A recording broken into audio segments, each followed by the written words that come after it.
pendidikan finansial uang Anda. Persembahan Citi Peka dan Citi Foundation bagi masyarakat Indonesia.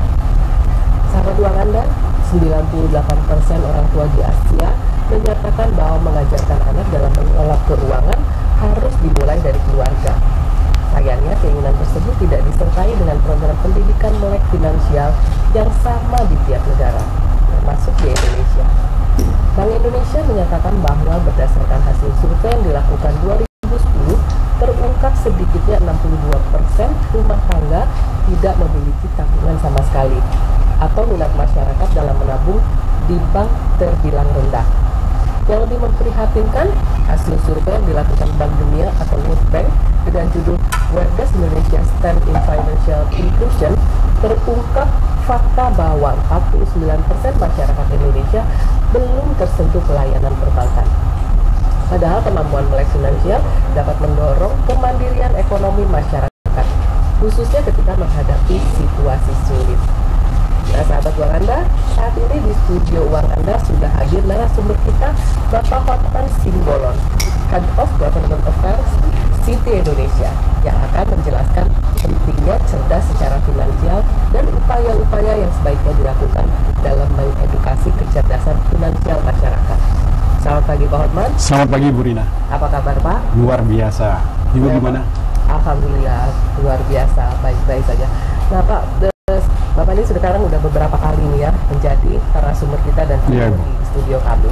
Terima kasih atas kehadirannya. Sama-sama Ibu. Saya akan langsung ke pertanyaan nih Pak. Menurut Bapak, apakah Bapak memiliki data terbaru untuk tentang kemampuan melek finansial di masyarakat kita saat ini?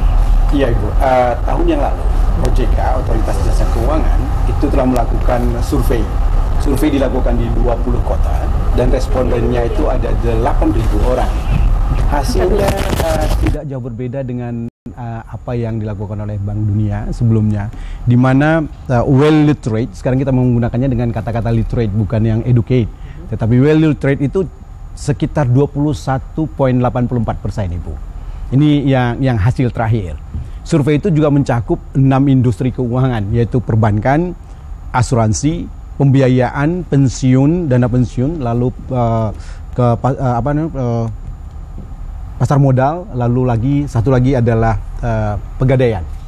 Nah, masing-masing industri itu berbeda hasilnya. Yang paling tinggi hasilnya itu adalah di perbankan, 21,86.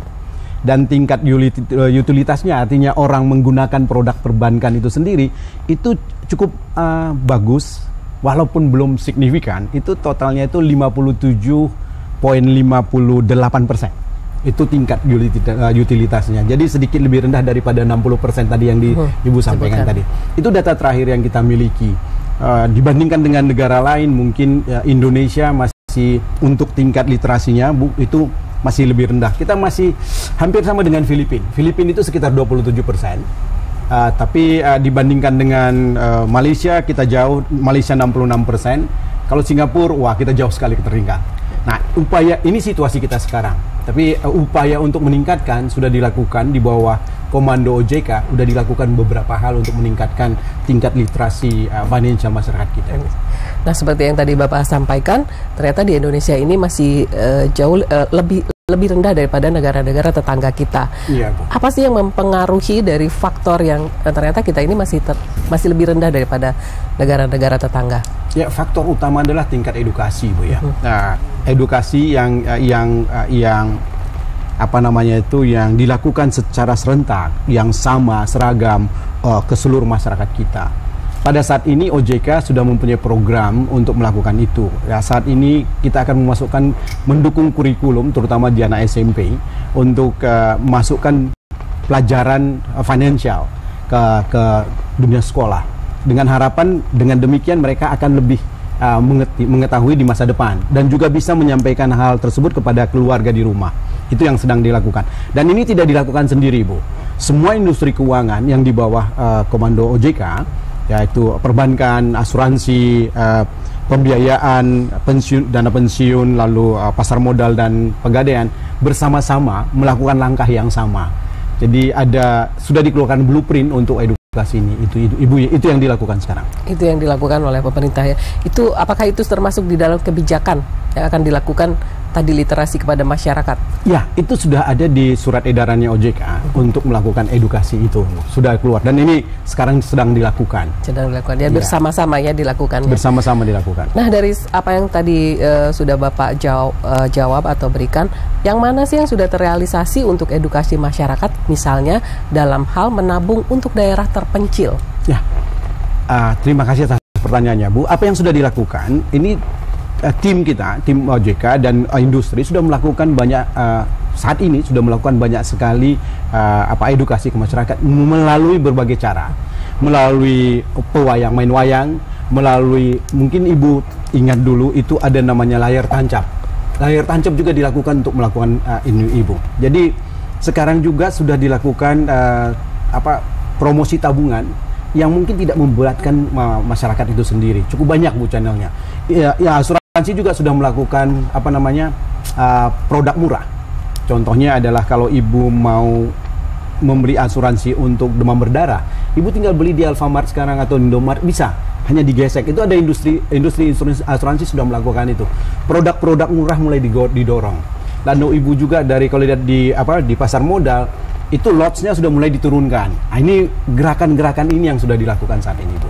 Jadi memang sudah cukup banyak ya yang dilakukan oleh pemerintah. Ya, sudah dimulai dilakukan. Hasilnya akan kita lihat kemudian. Nah, kalau melihat dari negara kita yang sangat luas ini, masih ada juga masyarakat yang beranggapan bahwa menabung itu banyak loh biaya administrasinya. Iya.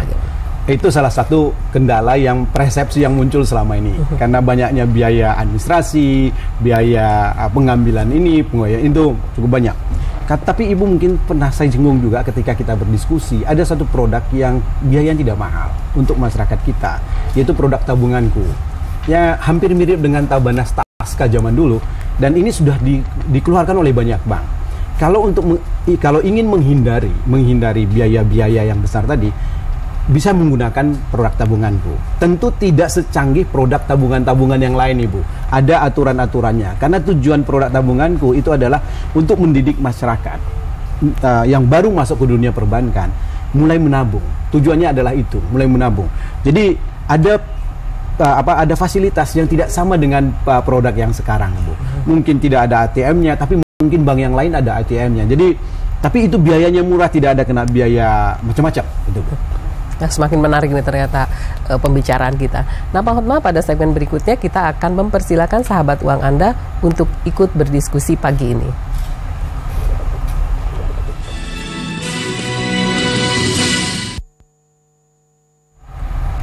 Baiklah, kini saatnya saya membuka segmen interaktif di nomor di bawah ini.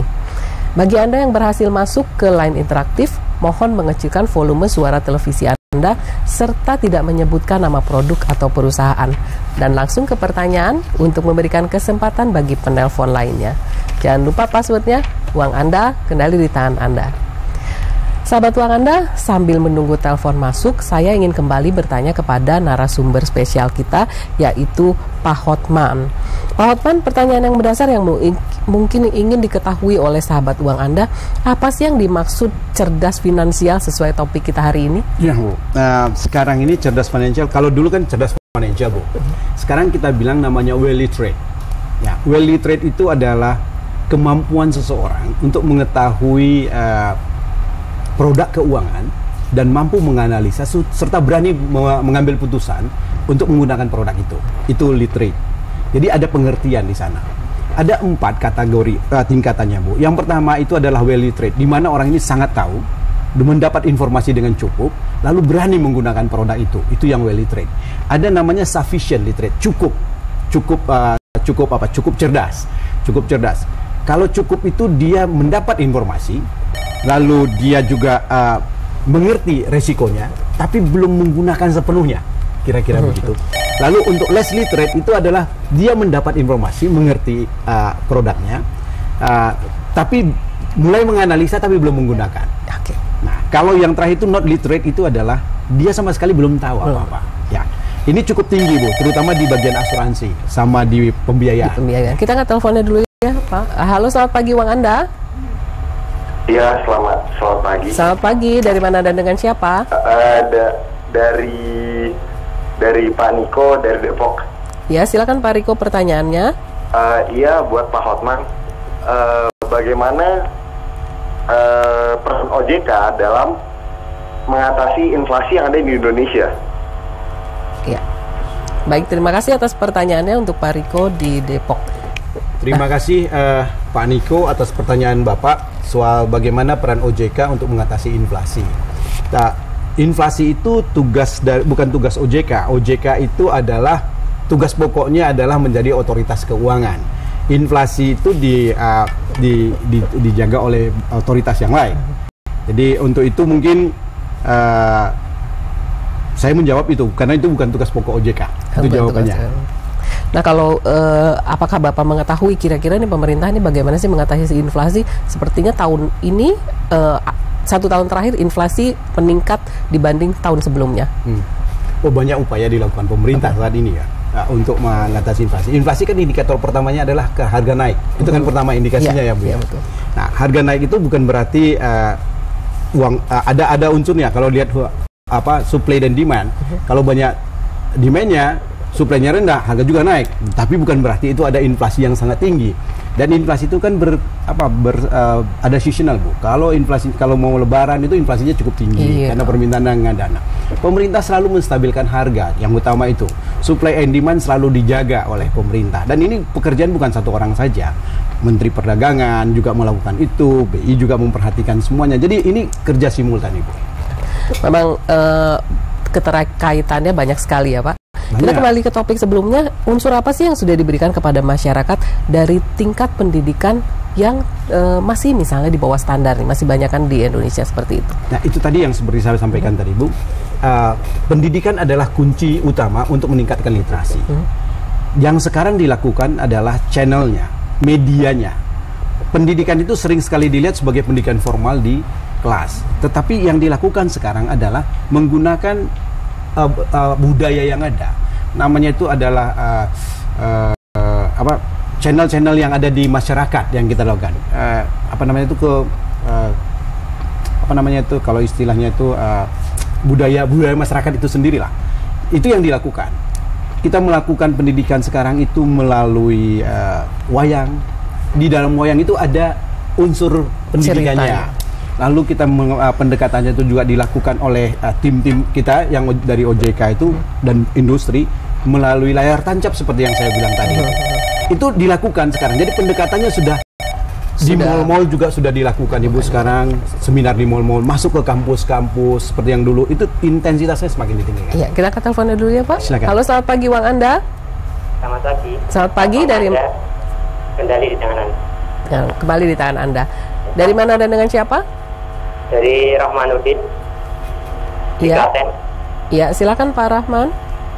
Mau tanya ini kalau untuk pengatur finansial, misalkan penghasilan itu tiap bulannya tidak pasti. Misalkan bulan ini 5 juta, bulan depan 6 juta atau berapa gitu. Itu bagaimana cara untuk men-saving untuk kebutuhan sehari-hari? Iya. Kemudian anak, pendidikan dan segala macam itu, ataupun kemudian asuransi. Kemudian terima kasih. Terima kasih Pak Rahman atas pertanyaannya. Jadi pertanyaannya, kita angkat lagi teleponnya. Halo, selamat pagi Wang Anda. Halo, selamat pagi. 0823. Ya, halo, selamat pagi. Halo, selamat pagi. Selamat pagi, dari mana dan dengan siapa? Dengan Mujairin di Pontianak. Iya, silakan pertanyaannya. Ini dengan Bapak OJK ya? Ini Pak Hotman dari Citibank, Pak. Oh, kita tadi dari OJK. OJK kan otoritas jasa keuangan kan? Iya. Saya hanya ingin sumbang saran. Selama ini kan masalah pembiayaan kredit sepeda motor, kendaraan bermotor. Itu pengawasannya itu dari mana Pak? Karena saya lihat itu perjanjian jual belinya itu jual beli kredit itu kayaknya lebih dominan mementingkan pihak jasa keuangan. Konsumen selalu dirugikan. Ya. Tolong Bapak diawasi selalu ketat itu. Ya, baik. Minta pemerintah supaya mengawasi perjanjian jual beli itu merugikan konsumen. Ya. Banyak sekali konsumen dirugikan dengan itu. Terima kasih. Ya, baik, terima kasih Pak Hajirin. Kita akan menjawab dulu Pak Rahman dulu pertanyaannya. Tadi dari penghasilan tidak tetap bagaimana mengaturnya? Penghasilan tetap kelihatannya tadi, tetap 5 juta.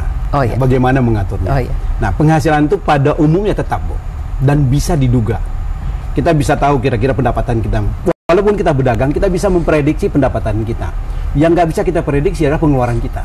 Karena waktu pengeluaran itu ada unsur yang lain yang mempengaruhi, keinginan dan kebutuhan. Nah, ini dua hal ini yang. Nah, untuk mengatur itu, untuk Pak Rahmat, itu paling utama adalah mempunyai catatan. Catatan utama. Catatan itu merupakan rencana-rencana pengeluaran kita. Karena pendapatan udah pasti. Kalau kita sebagai karyawan, tanggal gajian udah pasti, Bu. Tapi tanggal pengeluaran belum tentu. Kalau pergi ke mall langsung keluar. Nah, perlu didatakan pencatatan-pencatatan untuk pengeluaran. Untuk yang utama apa? Yang utama adalah untuk anak sekolah. Jadi ada. Lalu dibuat lagi yang sehari-hari berapa. Lalu kebutuhan jangka menengah, jangka pendek, jangka menengah, jangka panjang. Kita masukkan. Untuk asuransi, kita juga harus masukkan ke dalam. Nah, untuk Pak Rahmat yang saya sarankan adalah melakukan pencatatan. Ini yang paling sering terjadi, tidak dicatat. Nah, jadi kalau untuk ini Pak Rahmat, tolong dikumpulkan semua kebutuhannya apa. Lalu kalau untuk anak, jajan anak berapa, itu ditanya anaknya, kenapa sampai butuh jajan seperti itu. Perlu kita berdiskusi dengan keluarga soal pengeluaran. Jangan hanya memberi saja. Sering sekali orang menduga-duga, orang tua kita menduga-duga, atau kita menduga anak cukup segini. Lalu kita berikan kepada anak kita, tanpa menanya sebenarnya butuhnya berapa. Lalu kita ajak berpikir. Itu untuk Pak Rahmat. Lalu untuk Pak Mujairin ya, Pontianak. Terima kasih Pak masukannya. Karena untuk pembiayaan sepeda motor itu ada di industri pembiayaan, itu ada di pengawasnya di bawah Otoritas Jasa Keuangan. Masukan Bapak akan kami bawa untuk kami sampaikan nanti ke OJK, Pak. Terima kasih untuk Pak Mujairin. Ya, kita angkat lagi teleponnya. Ya. Halo, selamat pagi, Uang Anda. Halo. Iya, selamat pagi, Uang Anda. Kendali di tangan Anda. Iya, dari mana dan dengan siapa? Ya, dengan Faik dari Cirebon, Bu. Iya, silakan Pak Farid pertanyaannya. Iya, ini kami mau tanya, kami dari perusahaan bidang jasa, itu menanyakan bagaimana manage keuangan ketika transaksi begitu banyak, baik dari keluar atau masuknya keuangan, sedangkan laporan keuangan setiap bulannya itu harus diketahui laba ruginya begitu. Nah, ini permasalahannya di kita dari pihak Departemen Keuangan itu kesusahan untuk melihat setiap laporan akhir bulannya, padahal setiap akhir bulan ingin diketahui laba ruginya begitu. Ya, baik, terima kasih Pak Faik atas pertanyaannya. Ya. Baik, terima kasih Pak Farid. Ini kalau Pak Farid menyampaikan bagaimana mengelola keuangan, kelihatannya bagaimana mencatat keuangan, karena membuat laporan ya. Jadi pencatatan keuangan sekarang ini ada banyak sistem, Bu, yang bisa digunakan, sistem komputer, untuk mencatat dengan cepat dan langsung masuk ke laporan rugi laba, lapor keuangan. Itu boleh di pasaran cukup banyak, jadi bisa saya sarankan menggunakan komputer atau sistem yang lebih canggih dan bisa diisi dengan kode-kode tertentu, langsung masuk semua dan akurasinya bisa dipertanggungjawabkan. Itu saran saya buat Pak Farid. Ada softwarenya sendiri ya kalau begitu ya, Pak. Ada sistem sendiri yang bisa digunakan dan itu bisa dibuat online, kayak sekarang banyak cloud. Cukup banyak produk itu saat ini, Bu. Cukup banyak. Nah, Pak Hotman, saya ingin beralih sedikit nih terhadap kepada lifestyle ini. Sekarang kendala yang banyak dihadapi dalam mengelola finansial ini banyak dari datang adanya lifestyle saat ini. Misalnya tadi seperti Bapak bilang pergi ke mall atau pergi nonton dan lain-lain. Itu ngelolanya gimana tuh, Pak? Nah, ini biasanya yang muncul ini kuncinya dari orang tua sebenarnya, Pak. Nah, ini kunci utama orang tua kita. Sering sekali kita melihat kita memberikan sesuatu kalau ada barang baru, lalu kawan-kawan kita cerita bahwa ini ada handphone baru, langsung kita beli. Padahal kita tidak tahu ini butuh dia, kebutuhan atau keinginan. Dan mungkin anak juga tidak butuh. Bisa kita manage. Sebenarnya ini komunikasi dengan anak, lalu melihat ke depan. Apakah ini kebutuhan ataukah keinginan? Apa manfaat, apa mudaratnya? Itu kira-kira, Bu. Kita angkat lagi teleponnya. Halo, selamat pagi, Uang Anda. Halo, selamat pagi, Bu. Selamat pagi, dari mana dan dengan siapa? dari Mulyanto Pontianak, Bu. Iya, silakan Pak Mulyanto pertanyaannya. Mau titip pesan untuk OJK, Bu. Iya. Itu OJK itu membuat surat edaran 2 kali yang berkaitan dengan jaminan penawaran untuk asuransi. Itu menimbulkan kontraproduktif karena bertentangan dengan Perpres 54 itu. Nah, saya sampaikan mudah-mudahan OJK meninjau kembali surat edaran tersebut yang berkaitan dengan jaminan penawaran untuk proses lelang elektronik. Ya, baik, terima kasih. Ya, baik, terima kasih Pak Mulyanto. Kami catat di sini. Kebetulan ini sebenarnya adalah untuk untuk edukasi finansial. Tapi catatan informasi Bapak kami akan catat.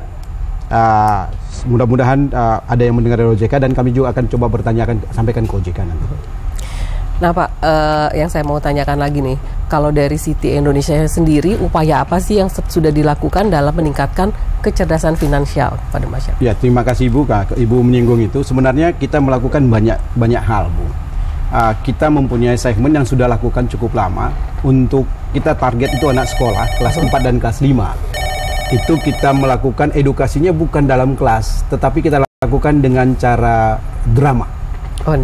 Jadi kita menampilkan satu teater yang cukup terkenal, kita undang ke sekolah, lalu teater itu melakonkan bagaimana menggunakan keuangan dengan bijak, bagaimana menabung di dalam tahun, dan anak-anak sangat tertarik melihat itu. Nah, itu yang kita lakukan. Kita angkat dulu teleponnya ya Pak. Silakan. Halo, selamat pagi Wang Anda. Pagi. Selamat pagi, dari mana Anda, dengan siapa? Dari Agus Eli, Cakung, Jakarta Timur. Iya, silakan pertanyaannya Pak Agus. Ini Bu, kalau ikut asuransi itu ada yang unit link apa tuh asuransi tradisional bagusnya Bu gitu? Oh ya, baik, terima kasih. Iya, terus yang kedua, bagaimana kita mengatur kiat-kiat pendapatan biar antara kebutuhan dengan keinginan Bu? Oh ya, baik. Terima kasih Pak Agus atas pertanyaannya. Masih ada Pak pertanyaannya? Terima kasih, cukup Bu. Iya, terima kasih. Iya, satu lagi nih Bu. Ya. Rupanya teleponnya terputus. Ya. Ya. Baik, kita jawab dulu Pak Agus. Ada 2 pertanyaan. Ya, ini unit link asuransi. Unit link itu kan ada investasinya. Ya. Nah, ini perlu sekali kita mengerti produk itu sendiri. Karena begitu ada unsur investasi, Bu, itu pasti ada potensi kerugian. Kalau ada potensi kerugian, biasanya orang tidak mau kerugian. Nah, untuk itu perlu dihindari dan di-manage. Perlu kita ukur sampai di mana kemampuan kita menerima kerugian itu. Namanya risk level kita. Kita harus ukur itu. Nah, dan untuk itu saya sarankan, kalau boleh saya usulkan Pak Agus, untuk membaca semua klausul-klausul yang berkaitan dengan itu, supaya agar tidak ada hal-hal yang menjadi dispute di kemudian hari. Lalu untuk bagaimana mengatur pendapatan dan pengeluaran, yang perlu diatur itu adalah pengeluarannya, Bu, agar pendapatannya nih dipastikan dengan disiplin bahwa pendapatan saya menabung 10% misalnya. Untuk apa? Untuk ini. Saya menabung ini. Jadi ada catatannya. Lalu bagaimana memanage keinginan dan kebutuhan? Kita bertanya pakai 5W1H. Apa ini? Mengapa saya butuh ini? Bagaimana kalau saya beli? Bagaimana nanti? Nah, gimana harus saya beli? Karena tempat juga mempengaruhi harga, Ibu. Nah, ini perlu digunakan. Jadi pertanyaan-pertanyaan yang seperti ini mungkin bisa menjadi mengingatkan kita sebelum melakukan sesuatu. Nah, ini untuk Pak Agus. Kembali ke tadi Ibu, yang dilakukan oleh Citibank. Citibank melakukan pendidikan untuk anak SD. Kita juga melakukan pendidikan untuk orang tua, maksudnya ibu-ibu setengah bayar. Kita melakukan edukasi itu dilakukan di daerah-daerah pelosok itu. Jadi kita mengundang ibu-ibu, biasanya itu adalah untuk pengajian. Kita undang, lalu ada pendidikan selama 9 hari atau 7 hari. Lalu kita di sana kita sampaikan tips-tips bagaimana cara mengatur keuangan, termasuk bagaimana membuat warisan. Itu juga kita ajarkan. Ini juga, ya? Dan salah satu adalah ini program yang kita lakukan juga. Ya. Oke, tanpa terasa nih waktunya ternyata kita sudah di penghujung acara. Cepat sekali ya. Nah, sahabat uang Anda, demikianlah episode kita hari ini. Kami menerima pertanyaan, kritik maupun saran dari semua sahabat uang Anda. Silakan kirim ke alamat email kami di info@uanganda.or.id atau bergabung dengan grup Uang Anda dengan like Facebook page di alamat Uang Anda, dan Anda juga dapat follow kami di Twitter di @uanganda dan SMS ke 812 9685 6679. Bagi Anda yang mengirimkan pertanyaan paling menarik, akan kami kirimkan paket buku panduan pendidikan finansial persembahan Siti Peka dan Siti Foundation. Saya Rina Dewi Lina dan Bapak Hotman Simbolon undur diri dan sampai jumpa lagi di hari dan jam yang sama hanya di TVRI. Uang Anda kendali di tangan Anda.